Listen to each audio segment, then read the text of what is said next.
The weather was getting colder day by day, and Roland was waking up later and later.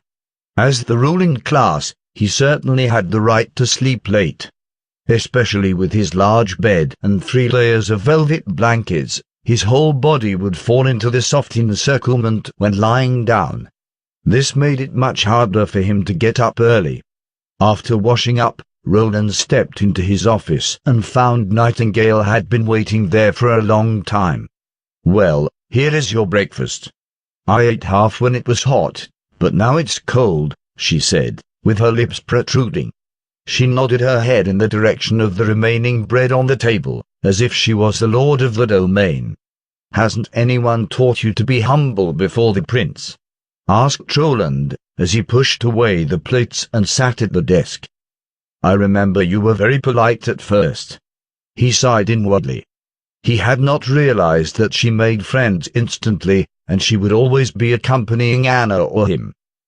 She had kept hidden at first, but now as long as there was no outsider present, she would stroll around his office and not even wearing a hood. Like this. She jumped off the table and bowed in the style and etiquette of a flawless noble. "You've been getting up later and later recently. Since the breakfast remained unconsumed, I wanted to do you a favor by helping myself to some of it, Your Highness." She walked toward Roland and said, "You don't care, do you? I can see that you don't like the tedious etiquette." Did she have a third eye? Roland wondered silently. She could see even this. He sighed. "As you like, but you'd better finish the breakfast once you start it in the future." "I'll order another portion if I want to eat it." "Yes, Your Highness."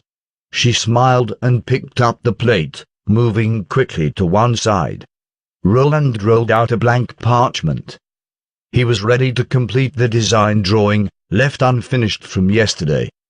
If he wanted to defend Border Town, he should not pursue a win with an almost equal loss in the first battle of winter. Since a corporation that had not experienced war was not a qualified one, Roland feared that if there was any major loss, his soldiers who had only been trained for a short time would not have the courage to stand on the city wall. He needed epochal weapons in order to have an absolute advantage over the demonic beasts. There was no doubt that he needed the flintlock. The era was equipped with all the conditions for the emergence of the flintlock.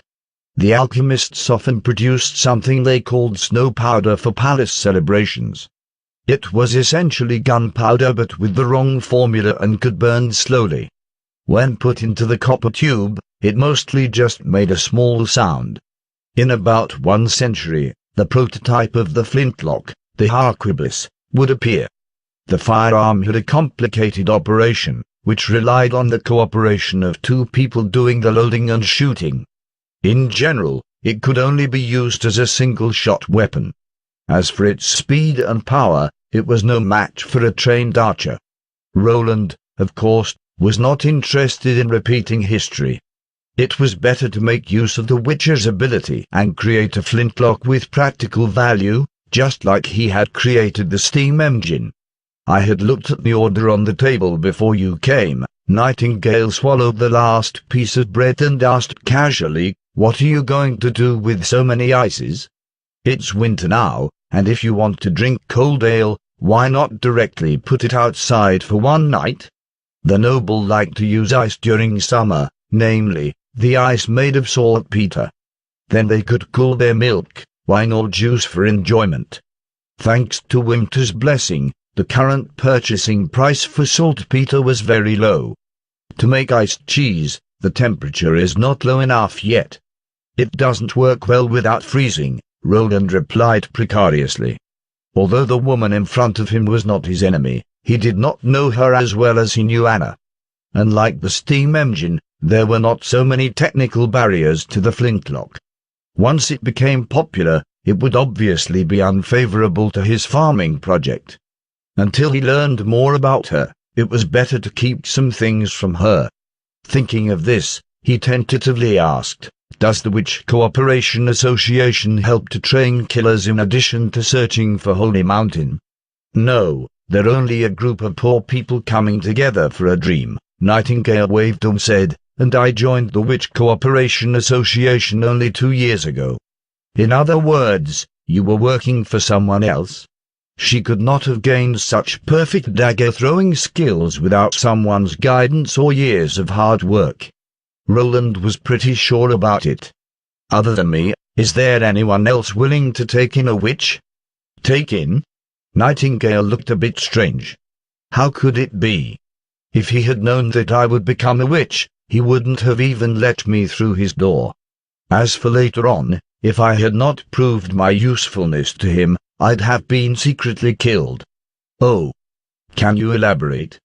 Nightingale shook her head with a smile, which contained slightly inexpressible moods this time. "Your Highness, I'll let you know when the time is right. I know what you're worried about. Please rest assured that I have been free for the last 5 years, and no longer work for others." Negotiations failed. It seemed that he was not charming enough. However, her answer indirectly confirmed his speculations. At least 5 years ago, she had secretly done something for someone. Fortunately, the person had only used Nightingale by chance, instead of recruiting large numbers of witches like he intended to. Roland did not ask more. He bowed his head and went on with the drawings. To his surprise, Nightingale, who had always liked being around him, became quiet, only leaving the sound of furnace fire burning in the room. When Roland lifted his head to stretch his limp, numb neck, she had left the office. "She didn't say goodbye," he muttered, folding the parchment and putting it into the inner pocket of his underclothes. He worked for a few days. He finished all the work, including the drawings, and the designs of the weapons, or the copies. He was planning to make the famous flintlock, which was time-tested and similar to the harquebus in terms of the technique level, with the ignition charge loaded into the rear, and the lead ball loaded into the front.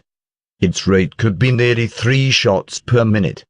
So more than sufficiently, it could be used to cope with the unintelligent mutant beasts. Most animals would not be able to climb the wall, so the shooting distance was approximately equal to the distance from the top of the city wall to the ground, approximately 4 meters.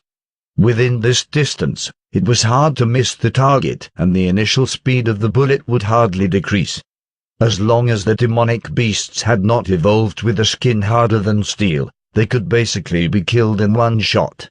The disadvantage of the flintlock was its long production time. At first, like the harquebus, it was made by craftsmen's repeated beats with the hammer. From the barrel to the trigger, it took about 3 months to make the whole gun. Among all the parts, the barrel was the most time-consuming. The craftsman had to beat the iron sheet into a thin and cylindrical shape, seal it with iron powder, and then engrave the rifling. Although there was no need for precise instruments, the craftsman must be skilled in order to make qualified barrels. This was why Roland had produced the steam engine first. With the steam engine available, he could directly drill a barrel into a solid iron bar with the steel drill. So, the production speed would be greatly improved, without any more reliance on the operation by the skilled craftsman. The only thing he needed would be a table on which he could fix the iron bar,